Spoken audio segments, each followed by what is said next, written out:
D2 Word Life here, and welcome to the Wrestling Podcast channel. And I'm here with Rhea Ripley's finisher, Riptidz. Really? You always have to fucking do that to me, Dustin? Eat shit, bitch. And we just got done watching WrestleMania 40 Night 1, or WrestleMania Saturday, whatever you want to call it. I just call it Night 1. Yeah, they call it WrestleMania Saturday. We just say Night 1 because it's easier than fucking saying, oh, it's WrestleMania Saturday. It's like, lately I just call WrestleMania weekend. And the first night's Night 1, and Sunday night's Night 2. That's pretty much easier for me to remember. So that's what they used to do. Now they're calling it Saturday and WrestleMania Sunday. I'm like, what the hell? What happened to part 1 and part 2? That's bullshit. Oh, well, I still call it Night 1 and Night 2. So, yeah. So do I. So, yeah, if you're listening, just do it. It's pretty much the same concept. Yeah. But anyway, but after the America the Beautiful, or after the national anthem, whatever. It's like after the national anthem was done. Do you even remember who sang it? I don't remember these celebrities' names. I'm bad with names. No, I didn't really pay attention. Yeah. Anyway. Plus, I wouldn't want to butcher the name anyways if I did see it. I could always look it up later. Yeah, it was Coco Jones who performed the Star Spangled Banner. Yeah, see, I could have fucked it up, but I just didn't want to. Yeah, and that was like after the hype package, and then more hype packages for Night 1, and then show kicked off proper with Triple H coming out, welcoming everyone to WrestleMania. And like he always does. And I hate to say it, but it's weird when he comes out and the announcer pretty much introduces him as Paul Triple H Levesque. Yeah. I know Paul Levesque's his real name, but we just call him Triple H. It's by habit. Right? Yeah, that's what he's been known by for the entire fucking time he's been wrestling is Triple H, not Paul Triple H Levesque. Yeah, but anyway, going on to the opening match of the night, we had Rhea Ripley defend the Women's World Championship against Becky Lynch in a personal dream match of mine, all stemming from Becky Lynch becoming #1 contender back at the Elimination Chamber. Yeah, but your dream match was to be the referee for that match too, so you could get in there with them. Don't deny it. I never said that. You just added that part in. No, we all know that that's what you would want. Don't deny it. Oh, you would too. Now shut up, you horny rat. But well, it's two beautiful women, so. Oh yeah, and their entrances were all right. Before Becky Lynch's music hit, there was some quotes read from her book, which I listened to all the way through. Yeah. On Audible, so that was actually a pretty good story she wrote about her life. Yeah. And then she made her entrance, but Rhea Ripley's entrance though, oof. Well, hers is just fucking brutality. Sang by Motionless in White.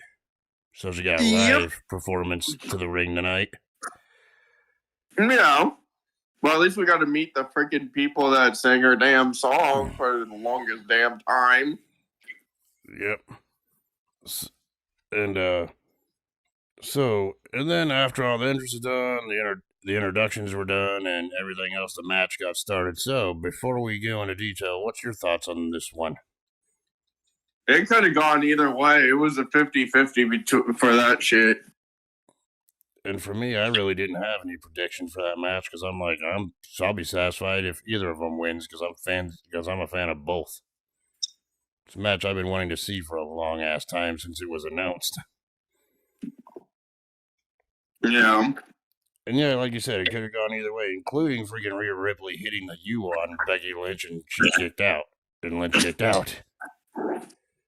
Yeah, no, that's what surprised her the most is that she kicked out of her finisher. Yeah, what's the name of her finisher, Riptides?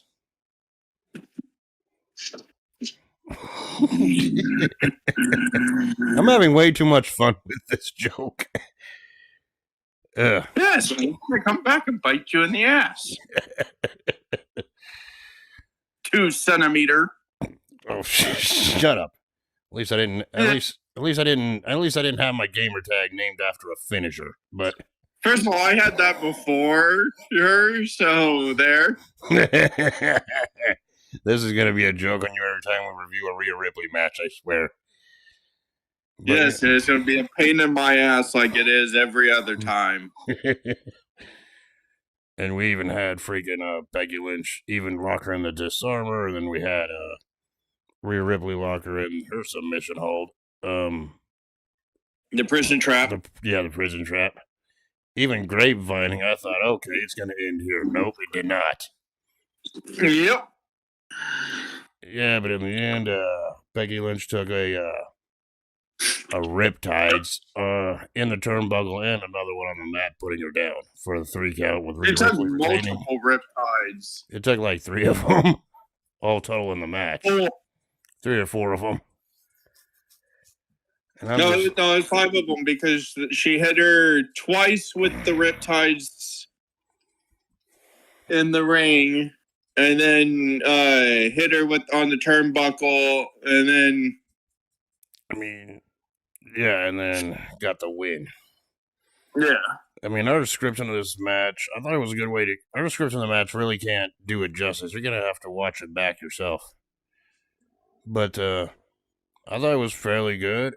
And, like I said, it was a 50-50 toss-up. I didn't care who won. I was happy with it either way. And I think it was a good way to kick off WrestleMania. Yeah. WrestleMania 40. Did I think it was the greatest WrestleMania opener of all time? No. But, at time of recording, right after it happened, I'd probably say it'd be a top 5 worthy candidate. Yeah. So, and both of them ended up looking strong. And, yeah, if we get a rematch between the two at some point, I'd be looking forward to watching it again. How about you? Probably will. Yep. So, yeah, and then we go to the cluster of the cluster that was known as the 6-pack ladder match for the undisputed tag team titles, which was an interesting premise because they actually separated the championships this time. Yeah, well, they could have won both, but they wanted to do it in a different way. Because, see, we had the New Day defending both, the New Day being Balor and Priest, defending both tag titles against Judgment Day, not New Day. Or Judgment Day, whatever. Well, Judgment Day were the champions. Judgment Day, New Day, fuck, they were both part of this match. I get them fucking mixed up. I mean, they're both a day. It's like Judgment Day, New Day, yesterday, today. I don't care. I don't care. Hump Day, I don't care. Right? Well, if it was on a Wednesday, then yeah, I would say it's Hump Day. But the Judgment Day were the champions going in. They were defending against Austin Theory, Grayson Waller, Miz, R-Truth. Or their tag team, A-Town Down Under. An Awesome Truth, Miz and R-Truth, DIY, Gargano and Ciampa. The New Day, Kofi Kingston and Xavier Woods, and the New Catch Republic, Pete Dunne and Tyler Bate. Okay, now before we get to the results of this, what your thoughts on what the best moments of this brutal ladder match were? Well, there was an interesting bit where friggin' even though every man was legal in the match because it's a ladder match, we actually seen a hot tag made by R-Truth doing a comedy spot. Yes, but we also saw J.D. McDonough. We got J.D. McDonough. Maybe McDonass. JD McDumbass go, and, well, at the end of his big bump, he was JD McDead. It was JD McDonough. He was JD McDead again. Remember when the last time I happened to him was Survivor Series back in November. When he got dumped from a huge ladder interfering for the Judgment Day's part into 2 tables. Yep. And just some of the ladder spots alone were crazy. Hell, at one point, DIY, R-Truth, and The Miz were all staring at each other and be like, why are we fighting each other? Just grab a ladder and just grab both belts. Both sets of belts for both champions. That almost worked. Yes, but also Austin Theory and Grayson Waller, right when they won the tag team titles for SmackDown, Grayson Waller got put through the fucking Table. ladder. Yeah, through the table. Second, the ladder that was propped up at ringside. Yes. So yeah, and as you just alluded to, Austin Theory and Grayson Waller are SmackDown Tag Champions now. Mom, girls. Sorry, he's just trolling his dogs. But you know, the match continued. Despite that, the match continued with the Raw Tag Team title still hanging above the ring. Yes. And followed by a lot of action. Oh yeah, and there was a throwback. Freaking Xavier Woods was wearing his freaking Consequences Creed outfit. Yes. Or whatever. That's a throwback to the old school TNA fans when he worked there like over a decade ago. Yeah. Well, he also wore when he first appeared in WWE for a bit. Yeah, that too. When he was in NXT. Yeah, I think what was he known then as Apollo Creed? I think they said. Yes. I just know him as Consequences Creed. I didn't really watch much NXT back then, just like I don't now, but that's how I recognize that outfit. But in the end, it looked like the New Day was gonna win when Truth gave Damian Priest a ladder, only to dump him off the ladder, and then Miz and R-Truth actually won the Raw Tag Team titles in the process. Yeah.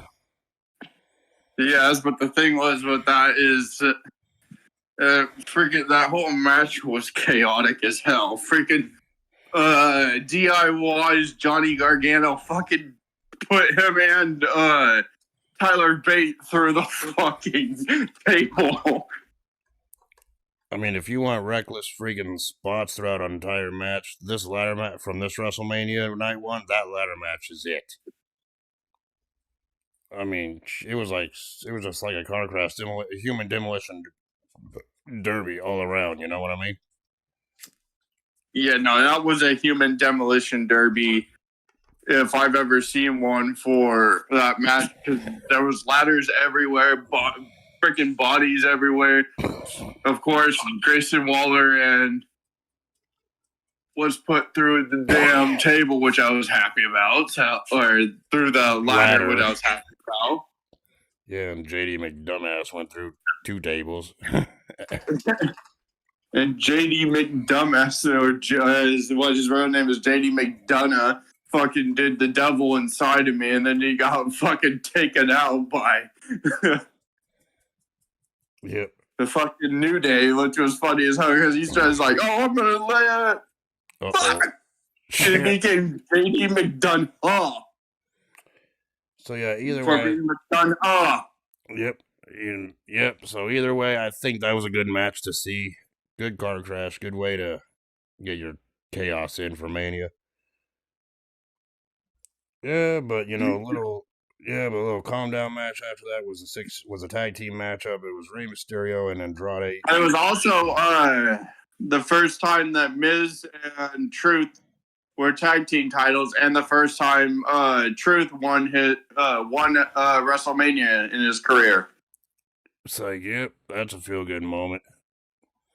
And actually get cheered because you gotta remember back in 2011 when that team first formed, they were heels.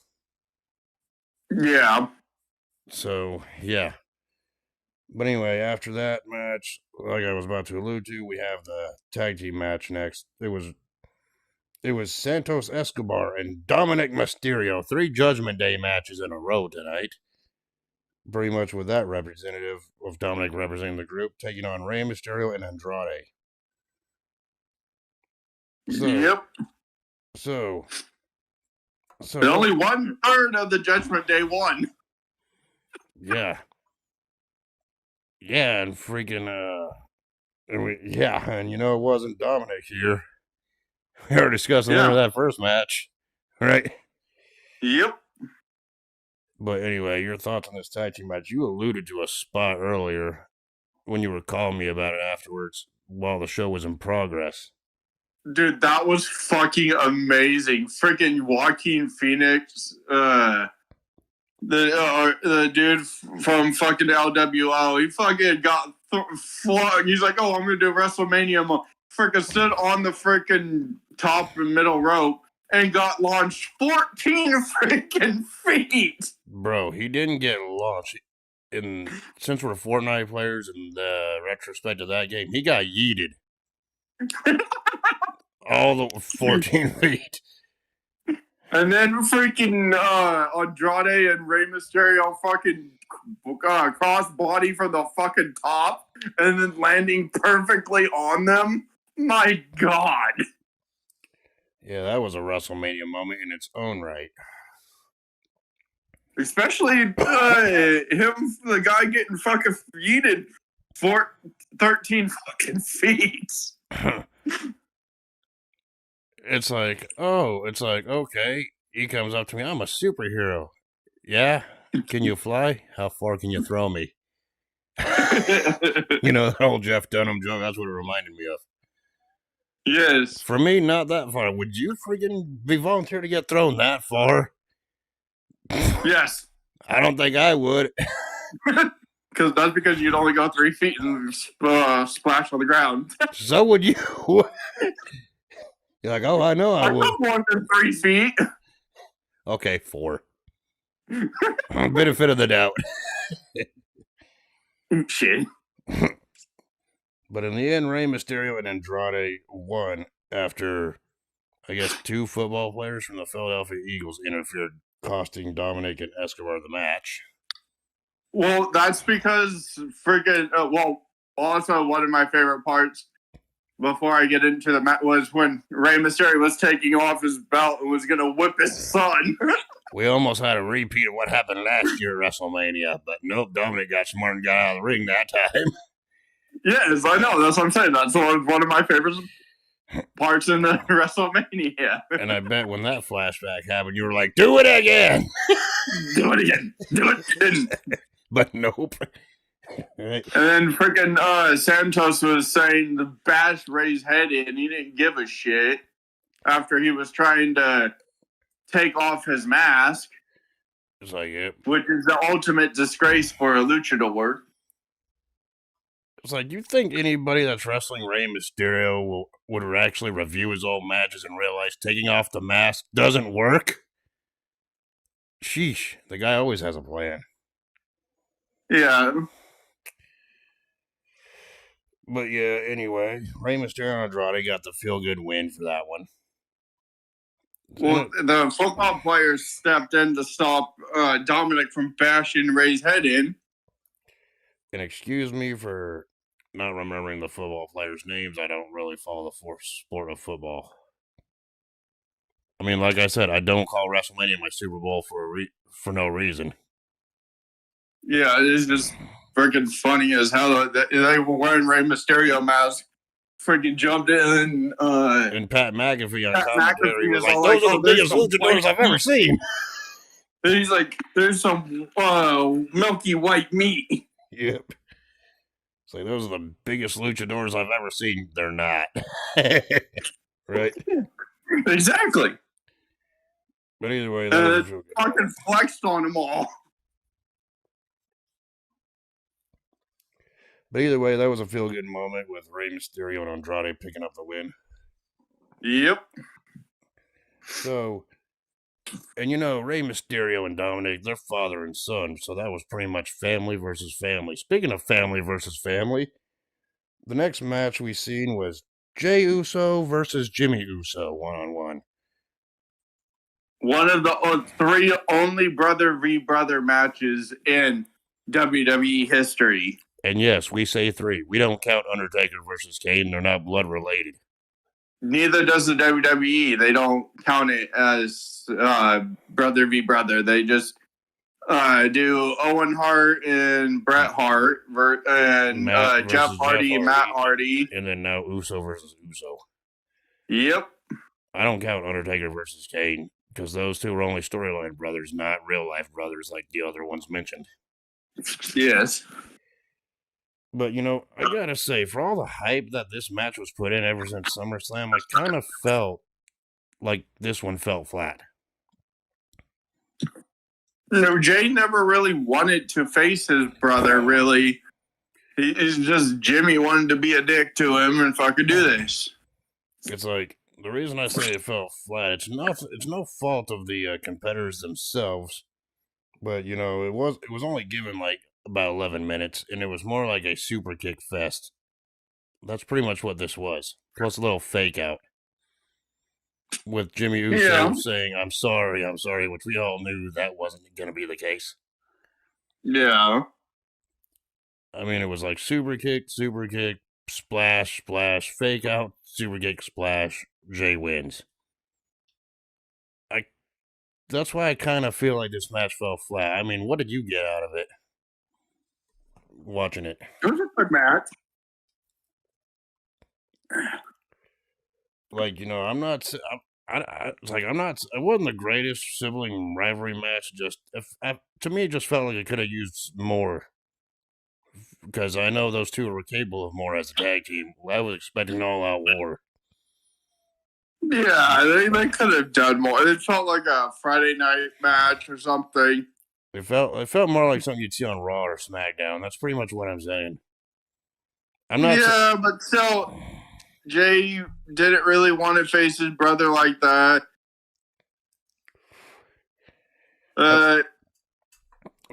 Jimmy fucking trying to pull the sympathy card. I mean, context for the story they were trying to tell in that short amount of time, it worked, but at the same time, I just felt like it could have just used a little more for WrestleMania if given more time. That's all I'm saying. They could have made it a no-hold-barred match.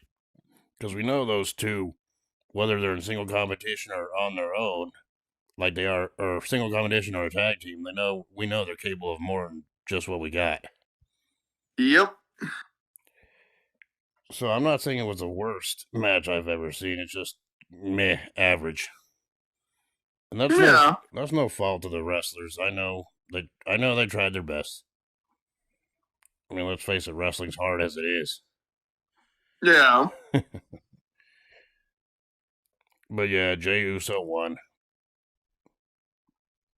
Yep, like I thought. Oh, and what was my prediction for this? I said Uso was going to win. You're like, which one? There's two. It's like the one whose name starts with the letter J. They both start with J. Yeah. Okay, the one whose name ends with a Y. That's both of them. They both end with Y. Yeah, I just had fun taking the piss out of that match just for that. Yes, you were trying to take the piss out of my joke when I said it first, you son of a bitch. But all in all, I thought the match was alright. It just could have used more, but it is what it is. Yeah. And then next we had the 6-woman tag match. It was Damage Control, which is Dakota Kai and the women's tag champions, Asuka and Kairi Sane, taking on Bianca Belair, Naomi, and Jade Cargill, making a WrestleMania debut. Yep. And before we get into the match, when everyone's entrance was done and, you know, Bianca Belair and her team were heading down to the ring with Belair's music playing, did you kind of find it odd seeing freaking Asuka and Kairi Sane just dancing like idiots to her theme song at ringside? That's what threw me off. I'm like, what the fuck?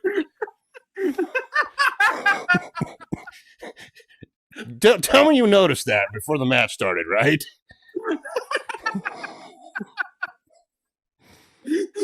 dancing like clowns.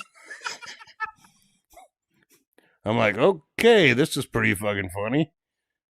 And also, what Michael Cole said, he's like, well, Dakota Kai's more daring than I am to wear that outfit. And then Carter's like, I don't want to ever imagine you wearing that outfit again. But yeah, this 6-woman tag team match was all right. It was short, but it was shorter than the USO match. But And I think what he was alluding to was his freaking singlet that he wore at WrestleMania. Don't ever remind me about that orange singlet. It just sucks that now that we have this new channel, there is going to eventually come a time where we have to review WrestleMania 27 for a retro review video, and I ain't looking forward to seeing orange suit again. But we'll get there eventually when we get there. Yeah, because all you see is bulge, bulge, bulge. It's like, sorry, when it came... Okay. I know this has nothing to do with the 6-man tag, and I'm not trying to get political here, but the last time I seen that much orange on somebody was on Donald Trump's face. When it comes to Michael Cole's suit, wrestling suit. So there you go. No, the last time I saw so much orange, it was on a Cheeto. Yeah, probably a Cheeto just on your fingers. But going back to the match, match was all right. Match was okay. So what's your thoughts about this 6-woman tag that we had? I liked how both of the entrances, how they came out with the geishas, and then they came down, and then Bianca and Naomi and Jade Cargill came down on Jade's fucking theme song when it was going, where it was just dark as hell. So yeah, that was an impressive showing, and there was no doubt the team that was going to win. It's like Belair, Cargill, and Naomi all won that match when Cargill got the pin on Dakota Kai, I believe. Yes, but did you hear the snap of Bianca's hair on freaking Asuka? God Jesus damn! Christ. Every time I see Belair use her damn hair as a goddamn whip, I always cringe. And not cringe as in... Doesn't it remind you of the whips from Fortnite? Yeah, the chain whips. Ugh. I just was like, fuck, that's going to leave a welt. Right? All I did was crap. And I'm like, ugh. Man, how would you like to get whipped by Bianca Belair's freaking hair? I didn't know hair could do that much damage to somebody. Did you? Hell no. Fuck. Shit. I didn't know it could make that loud of a fucking crack noise either. All you hear is a crack. I'm like, I wouldn't be surprised if Asuka goes on her dang Instagram and freaking posts a picture of the welts on her where she got hit with that afterwards. Also, this is a thing that we were talking about with the Judgment Day and everything. What the fuck was up with their entrance wearing those fucking god-awful masks? Ugh, I have no idea, but you want to get to weird outfits? We're fucking getting to weird outfits. Don't you worry. You know what I'm talking about. We'll fucking talk about that when we get there. It makes what the judge... Okay, sorry. It's weird. Okay, sorry. The outfit that we're going to be talking about a little later makes what the Judgment Day wore during their entrance earlier in the night looks freaking normal, okay? Yeah. But yeah, it's like Belair, Cargill, and Naomi won the 6-woman tag match. So we go to a match that honestly had a surprising outcome. I did not see this one coming, and of course I'm talking about the Intercontinental Champion Gunther defending against Sami Zayn. Gunther at this point was the Intercontinental Champion for 666 days. Or 666 days. 666 days. So the number of the beast 666. Yeah. Yeah, I'm not gonna mention anything about Satan butt plugs or anything like that. That's for Fortnite videos. Even though I said it as a joke, that's just a joke. That's just a joke. Jesus Christ. This is only the 6th podcast video, and probably gonna get freaking restricted just for saying that. Well, everyone knows it's just a joke because we do this shit all the damn time. Yeah, but anyway, the match for the longest time was pretty much just Gunther getting the upper hand and just beating Sami Zayn down. And I thought, okay, here's going to be Gunther retaining his championship. This historic reign is going to continue longer, but... and then he became possessed! Yeah, but before that, what's your thoughts on this match before we talk about the ending? Well, I like the fact that everyone wanted him to do it himself. Well, he also didn't want his son to see him get his ass beat like that. So I'm kind of glad that he sent him home.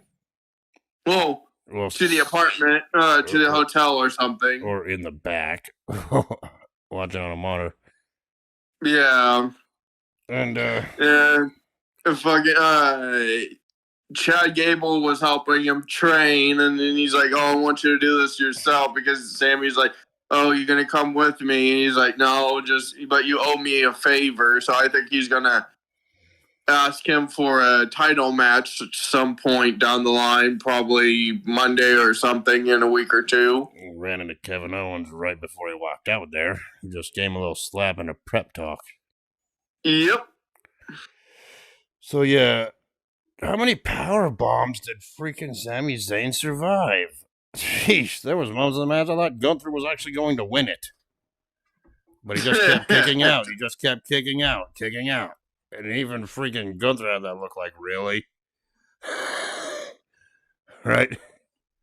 Well, he underestimated him. He fucking was being a little bitch like he always is. Like, oh, I'm going to chop you. Chop, chop, chop, chop. Chop. Not to mention the big splash from the top rope, or a couple of big splashes from the top rope. And at that point, Gunther could have ended the match whenever he wanted to, but he made one fatal error. He started talking shit to Sami Zayn's wife, who was at ringside. And then Sami Zayn became possessed. Being a 686, yes, he became possessed. He was like a freaking glitch in 2K23 or 24. He was that possessed getting up. It's like only to attack Gunther and give him a brain buster from the top rope, which I thought looked botched, but okay. He gave him a Halula kick. And then two Halula kicks. Brain buster. Then another Halula kick. And then a final Halula kick he fucking did, and he got the pin. 1, 2, and 3. We have a new Intercontinental Champion. Gunther's near 2-year title reign has now ended. 2.5. Yeah, it ended at 666 days. Yep. You can't deny during that time, Gunther actually went out like a true champion, and when he was champion, he was a true champion, defending that against all challengers and setting records. Yes, but he was also making fun of everyone that challenged him as well, so... Well, he's the heel, so what do you expect? Yeah, but he was also being a little bitch, so... So either way, Sami Zayn wins at WrestleMania. He gets his WrestleMania moment. He's the Intercontinental Champion now for a second time in his career overall. Yep. Because his first Intercontinental Championship run was back in the dreaded year that we don't talk about. He was a heel then. COVID. Yep. Yeah, that word. And he was a heel back then, but now he's a face. And in the long run, I don't think this loss will hurt Gunther at all when it comes to his push. I wouldn't be surprised if within the next 6 months he's in the main event scene somehow, battling for the world championship. You know what I mean? Well, like I told you when I went to the SmackDown last year in September, which they'll be coming back to California in September again for 2 days. Well, once in August and in September. Yeah. Yeah. They'll be coming back to Sacramento. Nice. He faced in a dark match Seth Rollins for the title. Yep. And I think that's just a little glimpse into what's to come later down the line with Gunther in the main event scene. Yep. Like I said back then, which makes sense.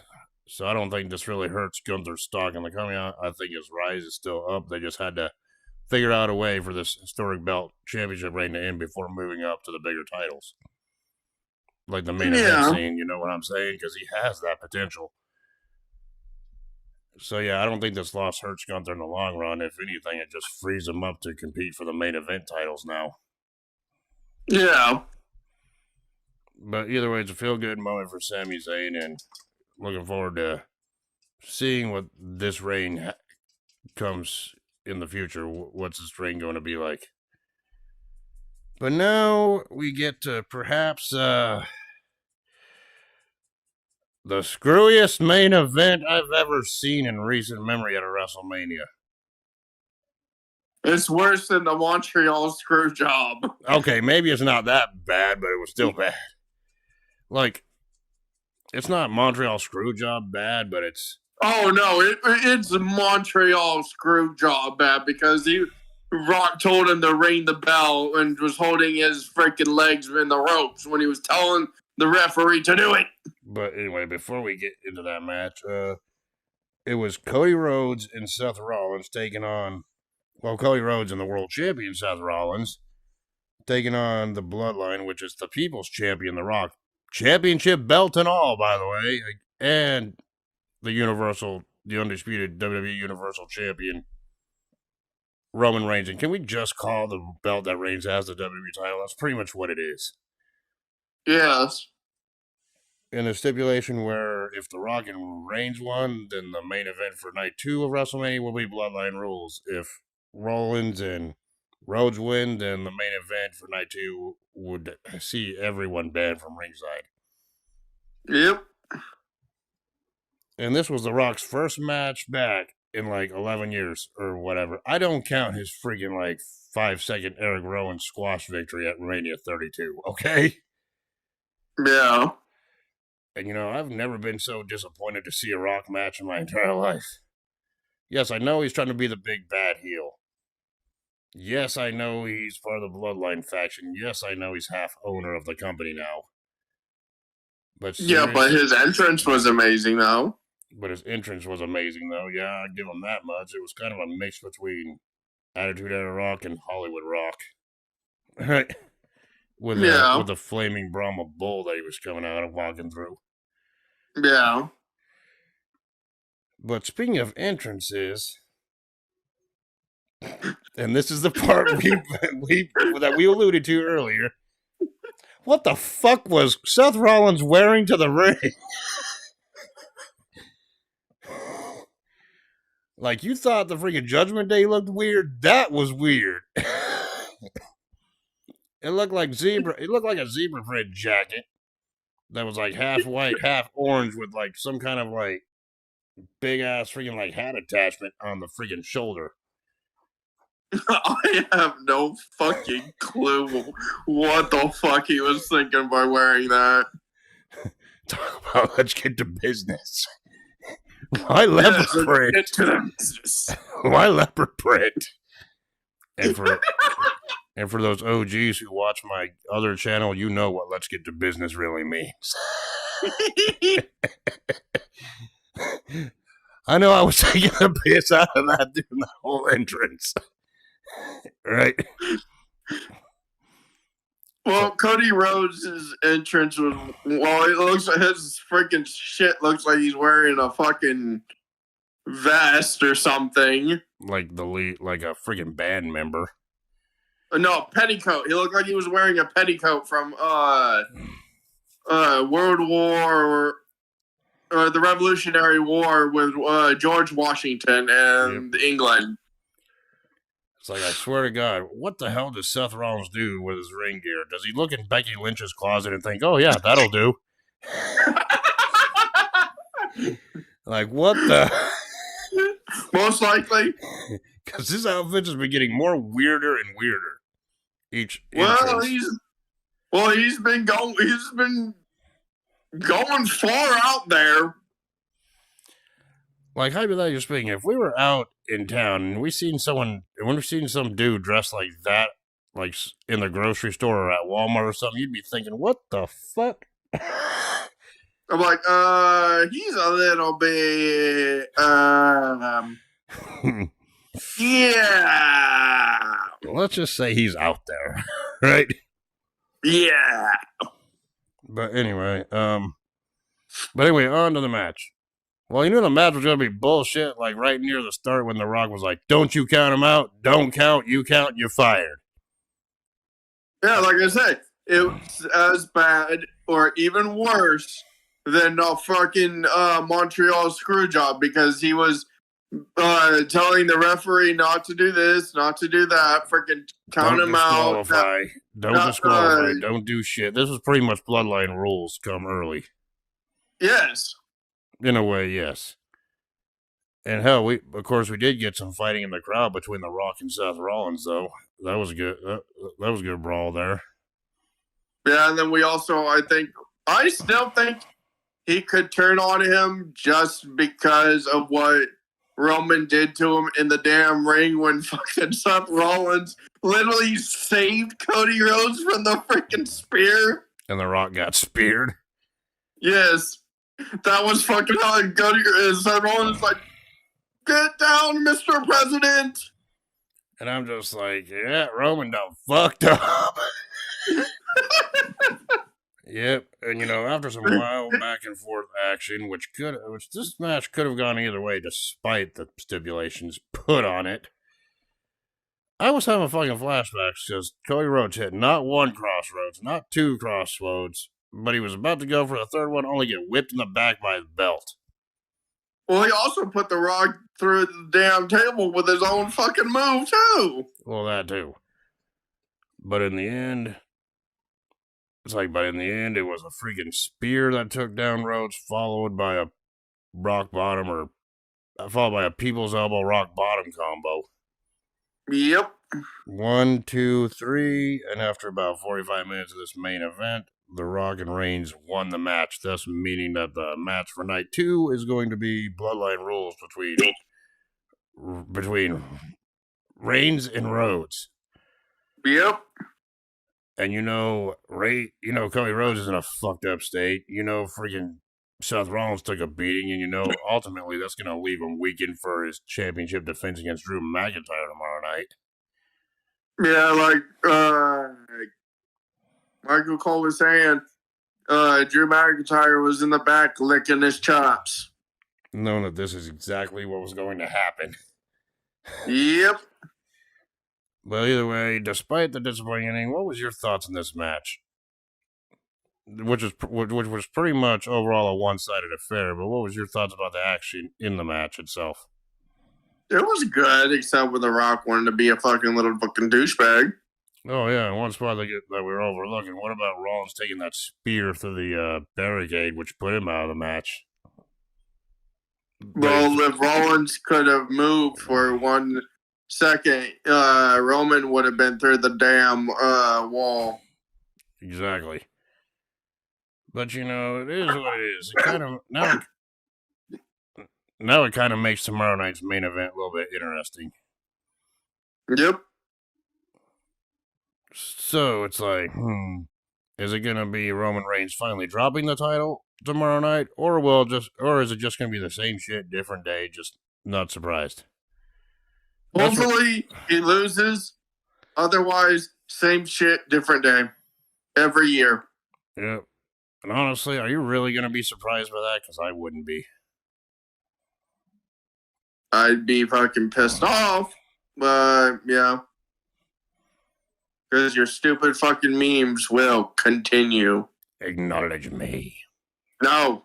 I will not acknowledge him. He's a fucking pussy that can't win a match by his goddamn self. Yep. And And everyone I don't knows give a shit if he sees this shit on YouTube or not. That's my opinion, you son of a bitch. Man, superstars watching freaking goddamn YouTube videos from small channels. Yeah, I doubt it highly. Well, you never know. But either way, You never know. But either way, what grade would you give Night One of WrestleMania 40 altogether? A through F. What grade would you give this show? And a solid A minus. It's like, for me, I'm not really that. Is it the greatest WrestleMania I've ever seen? No. But if I had to pick a letter grade, I would say maybe a solid B for Night One. And that's only because of the strength of the main event and the Sami Zayn Gunther match and the ladder match and the opening contest. Yeah. Between Rhea Ripley and Becky Lynch. Yeah. Either way, I think it was a good way to kick off WrestleMania weekend. And now we know for sure that Night 2's main event is going to be Bloodline Rules. Right? Yeah. So yeah, either way, this has been a fun show. It's like tomorrow. It's like as of this upload, tomorrow I'll be uploading Night 2's podcast, what we thought about that. So until then, we will talk to you all later. Peace. Doses.